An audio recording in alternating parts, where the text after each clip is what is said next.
Viver no natural é fácil. Viver de forma comum é fácil. Qualquer pessoa consegue viver.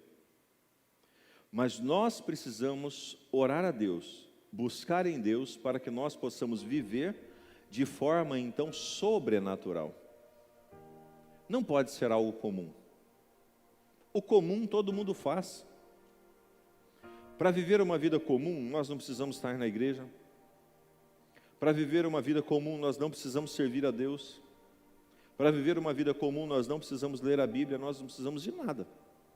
Porque para viver uma vida comum, basta você então viver. Você vai viver normalmente. Mas Deus, Ele nunca prometeu para nós uma vida comum. Desde quando Ele chama seus discípulos, Ele nunca colocou para a vida deles que eles iriam viver uma vida comum. Não, não. Sempre Ele colocou que seria uma vida diferenciada, uma vida então anormal, uma vida então diferenciada. Olha esse texto de João 1, 43 em diante. No dia seguinte, Jesus decidiu partir para a Galiléia. Quando encontrou então Felipe, disse-lhe: siga-me. Felipe, como André e Pedro, era da cidade de Betsaida. Felipe encontrou Natanael e lhe disse: achamos aquele sobre quem Moisés escreveu na lei, e a respeito de quem os profetas também escreveram. Jesus de Nazaré, o filho de José. Perguntou então Natanael: Nazaré? Pode vir alguma coisa boa de lá? Disse então Felipe: venha e veja. Ao ver Natanael, se aproximando, disse Jesus: aí está um verdadeiro israelita, em quem não há falsidade. Perguntou Natanael: de onde você me conhece? E Jesus respondeu: eu o vi quando ainda estava debaixo da figueira, antes de Felipe te chamar. Então Natanael declarou: mestre, tu és o Filho de Deus, tu és o Rei de Israel. E Jesus disse: você crê, porque eu disse que o vi debaixo da figueira. Você verá coisas maiores do que essa. E então acrescentou: digo-lhes a verdade, vocês verão o céu aberto, e os anjos de Deus subindo e descendo sobre o Filho do Homem. Diga assim comigo: Espírito Santo, fale comigo através dessa palavra, em nome de Jesus. Jesus estava chamando os seus discípulos, e quando Jesus estava chamando os seus discípulos, então, Ele chega aqui diante desta situação, desta circunstância, e esses dois irmãos, eles olham para a questão, eles olham então para a situação da qual eles estão vivendo, e eles começam a indagar alguns pontos, porque Jesus, ele chamava um de um lugar, chamava outro do outro lugar, e ele foi então reunindo os seus discípulos. Todos eles eram jovens, e eles então vinham reunindo então ali os discípulos, e à medida que eles vinham então ali reunindo, ele vinha reunindo os seus discípulos. Ele chega então diante dessa situação, e quando ele olha para Felipe, né, Natanael, porque Felipe ele era o grande missionário, né? Felipe ele levava então, ele chamava as pessoas para conhecer Jesus. Nós precisamos ser como ele. Ele chamava então, ele buscava as pessoas. E quando ele fala para Natanael, ele fala assim: mas peraí. Natanael disse assim: mas pode sair alguma coisa boa? Né? Será que pode sair alguma coisa? Eu acredito que não. Não pode sair nada de bom. E aí ele disse assim: então vem cá e veja. Quando ele chega diante do Senhor, o Senhor disse assim: ó, você é um israelita. Por que israelita? Deixa eu entrar aqui nesse ponto aqui com vocês. Os israelitas judeus, eles conheciam a lei. E se tem uma coisa que é problemática, é a pessoa conhecer a lei. Quando a pessoa conhece a lei, ela tem então dificuldade com a graça. A lei e a graça, ela se divergem. Ela é totalmente então, né? Jesus ele veio para ajustar esse ponto. porque para aquele momento precisava da lei então ser rígida, ser dura, mas Jesus ele veio e estabeleceu a graça. E quando então ele olha para Natanael, ele diz assim: você conhece a lei, você é um israelita realmente, que não tem pudor, não tem dolo, mas você precisa entender que coisas maiores ainda você vai ver. Você está muito limitado, sua visão está muito limitada diante dessa situação. Algumas direções que Deus então trouxe comigo nessa mensagem é que há pessoas que limitam o poder de Deus. Há pessoas que engessam o poder de Deus. Há pessoas que então olham e falam assim: não é dessa forma que Deus ele pode fazer. Ele pode então agir, ele pode então me entregar. Quem somos nós para dizer como Deus vai fazer alguma coisa? Quem somos nós para dizer o que Deus já vai fazer ou não? Nós só precisamos aceitar e acreditar. E Jesus disse assim para Natanael, falou assim: olha, Natanael, você então verá coisas muito maiores do que essa. E você só está falando isso porque eu te disse, eu te trouxe uma palavra de conhecimento, eu te revelei então que você estava debaixo daquela figueira, por isso que você está crendo em mim, porque senão você não ia crer. Você primeiro está vendo os milagres, você está vendo então os sinais para depois você crer.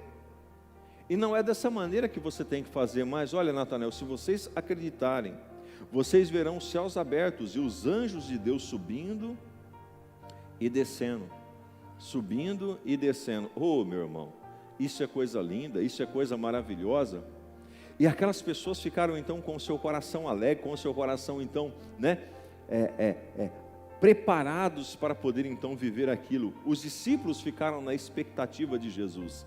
Eu e você precisamos ficar na expectativa pelos milagres do Senhor, porque Jesus ele continua sendo o mesmo. Jesus ele não mudou. Nós mudamos. Nossa maneira de pensar muda. Quem é convertido aqui há mais de 10 anos, sabe muito bem que tem uma grande dificuldade para acreditar em algumas coisas de hoje. Eu mesmo, a minha mente, ela passa por uma metamorfose constante. Sabe por quê? Quando eu vejo Deus fazer a obra na vida de algumas pessoas, fala assim: é impossível um negócio desse. Senhor.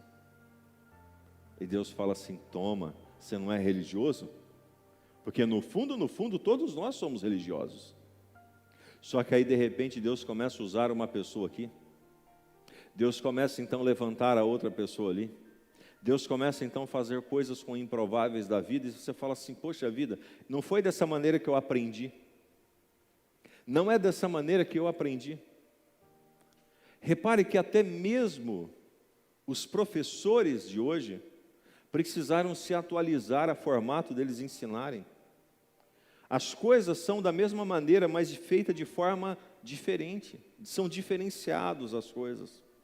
E ali então Jesus estava mostrando para aqueles homens que o poder dele é ilimitado. É para quem deseja, é para quem quer, é para aqueles que então abre o seu coração para receber tudo aquilo que Deus tem.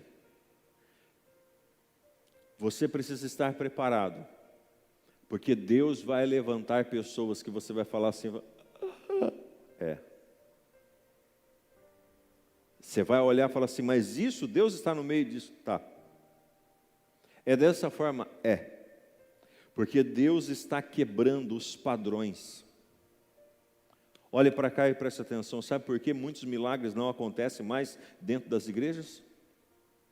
Por causa do povo religioso que tem dentro das igrejas. O povo religioso de dentro das igrejas muitas vezes impede do perdido entrar. Quando entra então uma mulher de minissaia, quando entra então um cara todo atrapalhado, todo doidão, todo malucão, as pessoas começam a olhar com outros olhos, impede o poder de Deus de agir naquela vida. Sabe quem Deus usou para salvar uma cidade toda? Uma prostituta de Samaria. Sabe o que aconteceu com o endemoniado que quebrava tudo lá em Gadar? Jesus libertou ele, ele voltou para a casa dele e mudou a história da família dele. E foi seguir o Senhor. Existe um padrão que precisa ser mudado na nossa mente. E o padrão que precisa ser mudado na nossa vida, da nossa mente, é do sobrenatural. Deus, Ele continua e Ele quer que eu e você continuamos então a viver as coisas diferenciadas nessa vida. Mas o nosso coração e as nossas emoções precisam ser tratadas, precisam ser então trabalhadas, precisam ser então ajustadas, precisam então ser renovadas em Cristo Jesus. Nós vamos aprender alguns pontos aqui nesse texto aqui. Primeiro ponto que nós vamos aprender nesse texto é que o sobrenatural, ele existe e precisamos crer nele. Diga comigo, o sobrenatural existe e eu preciso crer nele. Você precisa crer, irmãos, no sobrenatural. Domingo passado eu não falei para vocês, mas irmãos, eu queimei de febre a noite toda. Saímos daqui do encontro, sexta e sábado nós tivemos o encontro. Eu cheguei em casa, a pastora foi então na casa da mãe dela para ver ela, que a Vera está doente, está debilitada. E a pastora foi lá ver ela. E quando a pastora então voltou, eu fui, tomei um banho, era umas 9 e pouquinho, deitei. Irmãos, eu queimei de febre a noite toda. Pastora com termômetro, ali, e eu queimei de febre, suava. E eu orando ao Senhor, eu falei, Senhor, não, isso não pode acontecer. Isso é um negócio de louco, não tem nada. Estou com dor de garganta, não estou com gripe, não estou com nada. Por que essa febre está? Algo espiritual. De manhã, vim aqui para o culto, ministrei, cheguei em casa, a bola murchou de novo, e parecia que eu estava um bagaço. Acabou então a última reunião da noite, cheguei em casa, sabe o que aconteceu? Parecia que nada estava acontecendo comigo. Existe um mundo espiritual que trabalha contra a tua vida, que age então na tua direção, que quer tirar então a paz. Você que é casado aqui, você já percebeu que tem hora que você está tudo bem na sua família, de repente parece que entra o próprio demônio mesmo e chacoalha tudo, e parece que aquela conversa, que era uma conversa amigável, já virou uma briga? Pois bem, isso daí é o demônio. Você precisa ser uma pessoa que muda a atmosfera da qual você está. Nós temos o poder de mudar a atmosfera da qual nós estamos. Porque se nós entrarmos então naquilo lá, o diabo vai destruir a nossa vida. Então você precisa entender que o sobrenatural existe. Sabe, irmãos, nós olhamos para a situação e nós não vemos, mas nós precisamos agir por fé. Nós precisamos compreender que o diabo, ele não para. Você acha que quem coloca tristeza no coração de alguém? É Deus? Você acha que quem coloca então desprezo no coração de alguém é Deus? Você acha que quem coloca ódio no coração de alguém é Deus? Você acha que quem coloca então brigas nas famílias, pais contra filhos, filhos contra pais, pessoas então que começam a ter problemas e dificuldades, quem você acha que faz isso? É o próprio diabo. O diabo, ele vem para matar, para roubar e para destruir, amados. E nós precisamos entender que existe o sobrenatural. E eu preciso crer nisso.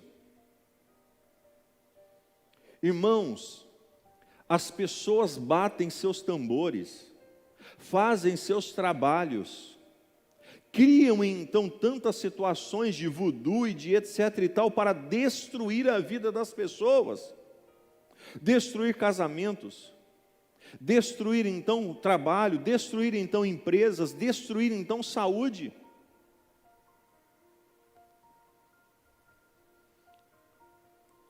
Há pessoas, irmãos, que faz trabalho e a pessoa morre. Ninguém nem sabe o que está acontecendo, mas a pessoa morreu. Ninguém está sabendo por que a pessoa morreu, mas é um trabalho feito. É uma magia negra que existe. Existe um mundo sobrenatural. Esse mundo que você está vendo, não é nem perto daquilo que existe na realidade. E nós precisamos pedir para Deus visão aberta, para nós enxergarmos e para nós sabermos a situação. Quantas coisas que nós já perdemos na vida porque nós agimos pela carne e era momento de agirmos pelo Espírito. Quantas coisas que nós então deixamos de viver bem, porque nós então, essa pessoa aqui não sei o que tem, que tal, e de repente você está brigando, ou criando, ou fazendo então alguma situação com aquela pessoa, mas na realidade é uma briga espiritual, e você deveria então entrar da forma espiritual para destruir essa pessoa. Diga comigo, existe o sobrenatural, e eu preciso crer nisso. Pergunte para o seu irmão, você crê no sobrenatural? Porque assim é fácil nós acreditarmos no sobrenatural, que as coisas então vão dar certo na nossa vida, mas você precisa crer também no sobrenatural, que os demônios estão tentando destruir você. Segunda coisa que eu aprendo aqui, Jesus é a graça. Diga comigo, Jesus é a graça. Irmãos, nós não tínhamos direito de nada, mas Jesus entregou o direito para nós de tudo. Nós não poderíamos nada, mas Jesus nos deu então esse direito, nos deu esse acesso, porque Jesus, Ele é a graça. Você já entregou sua vida para Jesus? Eu vejo nessa manhã aqui que todos vocês aqui já entregaram a vida para Jesus, amém ou não amém? Já estão salvos em Cristo Jesus? Então, quando então Deus olha para você, Ele não vê mais o seu pecado, Ele vê Jesus crucificado na sua vida. Isso é a graça. Essa é a graça de Deus. Ele vê então Jesus crucificado em você, porque quando você se entrega para Jesus, Cristo está dentro de você, e Ele vê então a cruz, e o diabo também vê. O diabo também vê também a cruz de Cristo sobre a sua vida, mas ele começa então a tentar te apurrinhar, para que você então possa perder então essa salvação, possa perder então essa graça, possa perder então a autoridade, porque quem entregou a vida para Jesus, irmãos, está com autoridade contra os demônios, contra os principados, contra as potestades, contra os dominadores presentes. Você tem autoridade no nome de Jesus. Por você em si não vira nada. Você pode falar o que você quiser, que o diabo não sai, mas se você olhar e falar assim, sai, em nome de Jesus, ele tem que sair. Sabe por quê? O nome de Jesus é poderoso, aleluia. Mas agora eu te pergunto, o que o diabo quer? O diabo quer ofuscar então o brilho de Jesus na sua vida? O diabo quer ofuscar então a cruz de Cristo na sua vida? O diabo quer ofuscar o sacrifício que Jesus fez para você? Por isso que tem pessoas enfermas, por isso que tem pessoas com casamento destruído, por isso que tem pessoas endividadas, passando por fome, passando por miséria, passando por tribulação, porque o diabo tem anulado a cruz na vida dessas pessoas. E eu estou aqui nessa manhã para abrir os seus olhos e dizer assim, que Cristo está dentro de você, e o diabo é um mentiroso. Eu falei ontem para a pastora, o diabo é o maior ilusionista que existe. Ele coloca então ilusões na vida das pessoas, ele coloca então mentira na vida das pessoas, ele é como aqueles mágicos ilusionistas.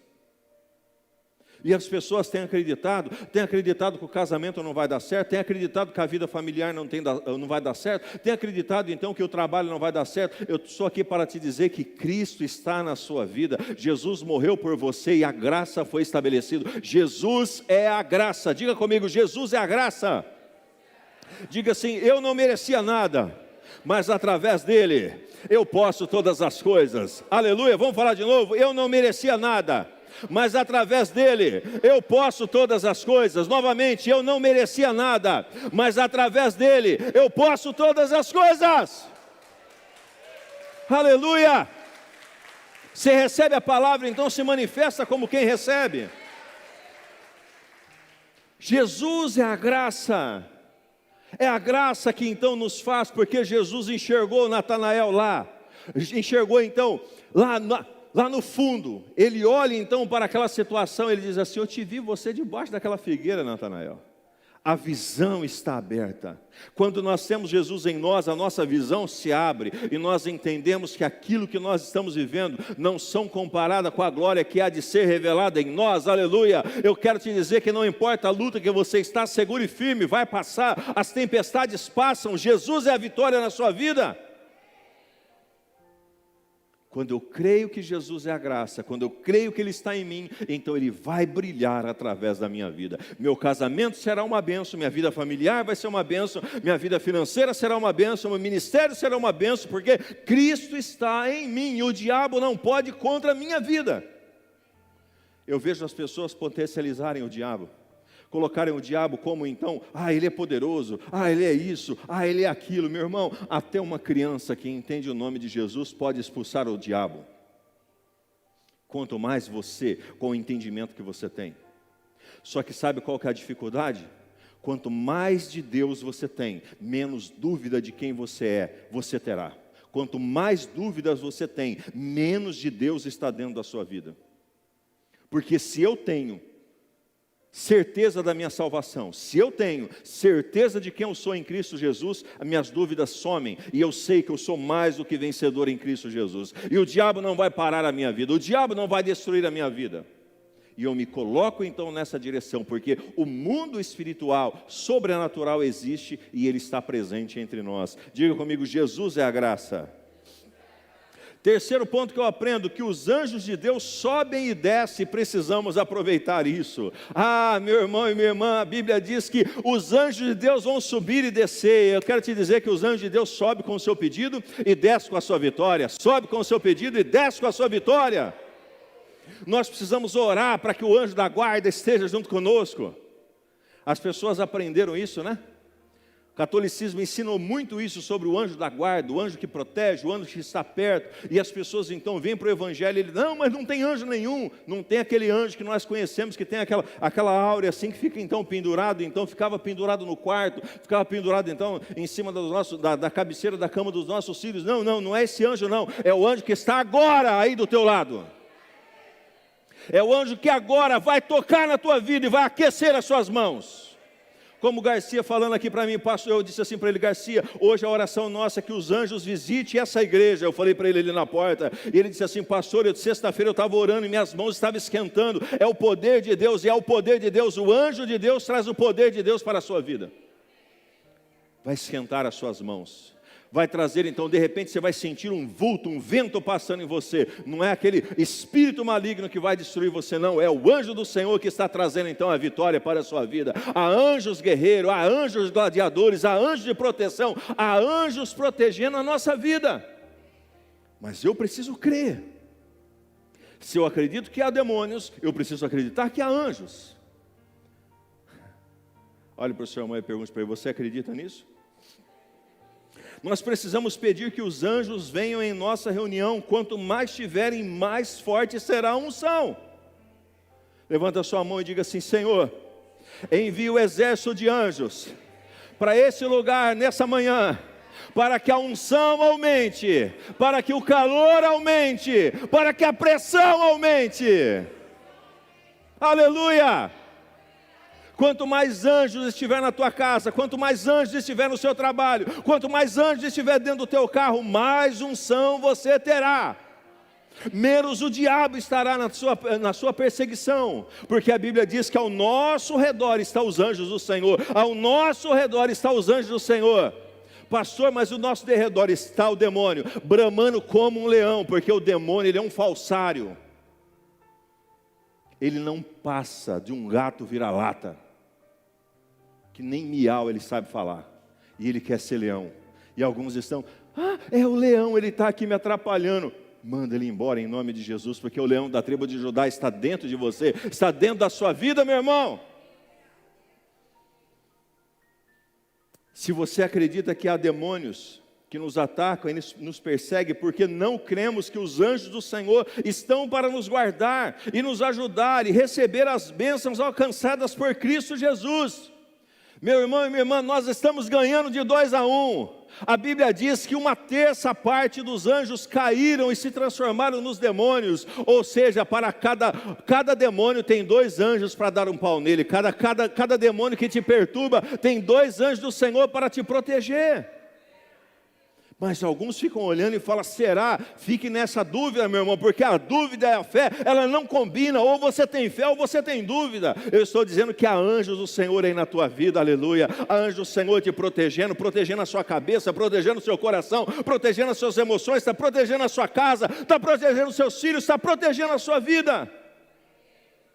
Os anjos do Senhor estão amando dele para cada um de nós, eles são como mordomos, e nós então oramos, e ele então sobe com a nossa oração e desce com a nossa vitória, porque as bênçãos estão na região celeste, e o anjo desce então com a vitória nas mãos, a minha vitória e a sua vitória em Cristo Jesus.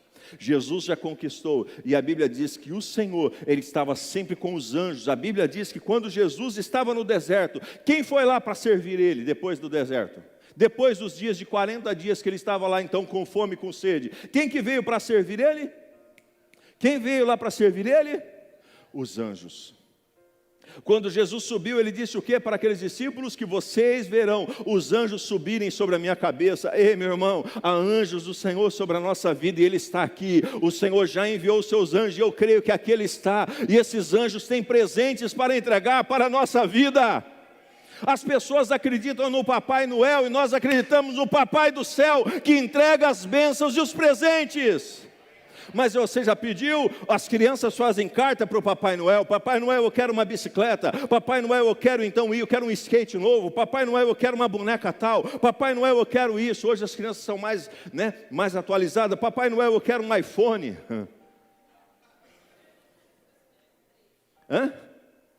O Lucas disse que é um iPhone 13. O menino é mala. É a oração dele, né? Vamos manter a fé dele, vai. Você ajuda ele, bem.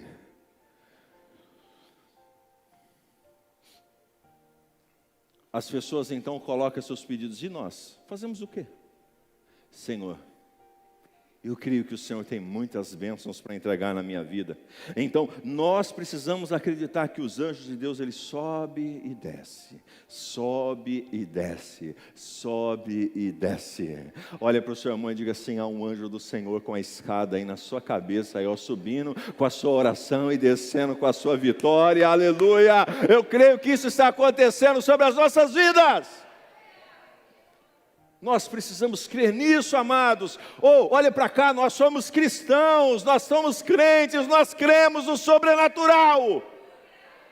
Nós não podemos nos conformar com as coisas desse século, nos conformar com a nossa família destruída, nos conformar com o vício, nos conformar com o ódio, nos conformar com as palavras contrárias. Nós precisamos então mudar a nossa mente e entender que os anjos do Senhor estão aqui para nos entregar a vitória. Mente transformada. Quarto ponto, viva pela fé e não pela sua vista. Olha para o seu irmão e diga assim: viva pela fé. Jesus disse assim para Natanael: coisas maiores você vai ver. Olha para o seu irmão e diga assim: coisas maiores você vai ver. Diga assim para o seu irmão: os seus olhos ainda não viram, os seus ouvidos ainda não ouviram, no seu coração ainda não chegou o que Deus tem preparado para a sua vida, porque coisas maiores você verá.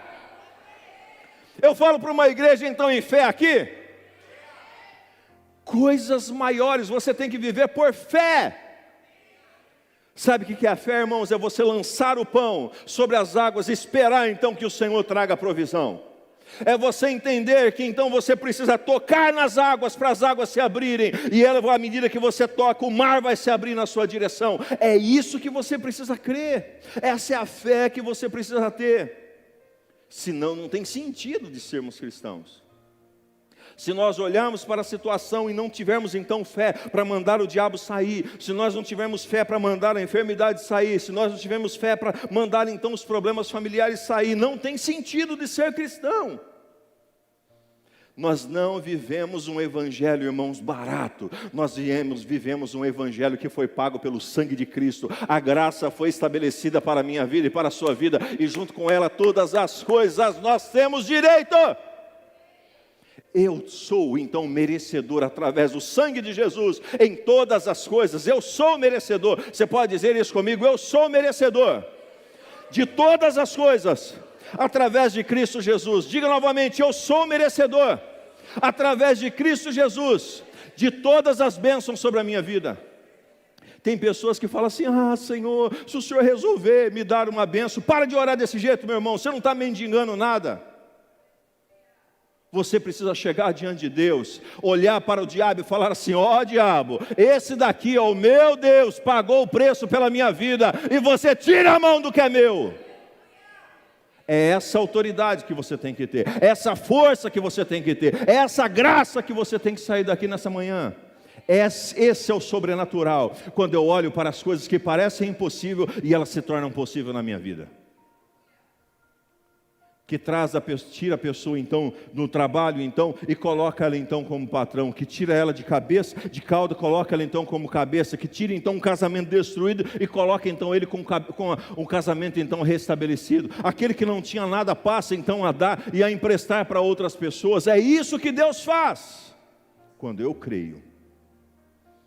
Alguém desengana, o médico fala não tem mais jeito, nós falamos assim: o sangue de Jesus já me libertou e pelas suas pisaduras eu fui sarado e eu recebo a minha vitória em nome de Jesus. Pronto?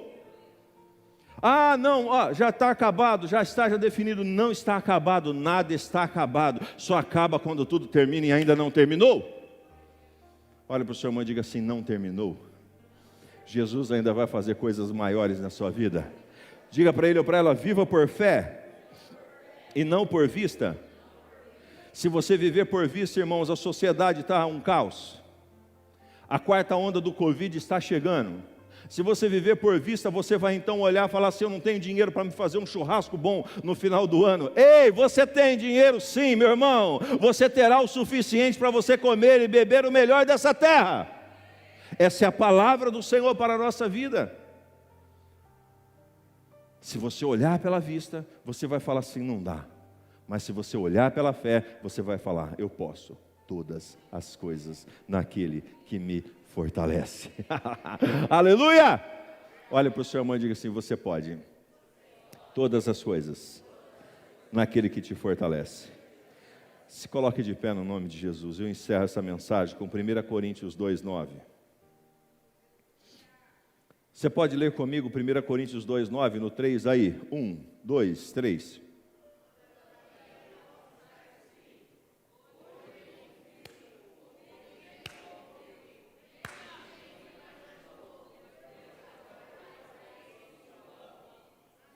Mas Deus o revelou a nós por meio do Espírito. O Espírito sonda todas as coisas, até mesmo as coisas mais profundas de Deus.